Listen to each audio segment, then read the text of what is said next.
Hey everyone, today I'm going to show you how to get a C60 welding contractor license in California.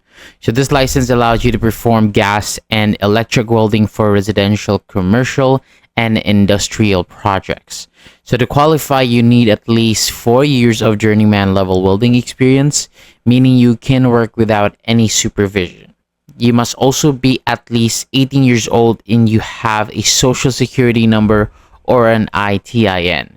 Next, submit your application to the Contractor State License Board, and once it is approved, schedule and pass the Law and Business exam and the Welding Trade exam. And after passing both exams, complete the live scan fingerprinting and submit any final documents requested by the board. So once everything is approved, your C60 license will now be issued. So that is all for today. Thank you so much for watching. For more videos like this, hit the subscribe button below and I will see you on the next video.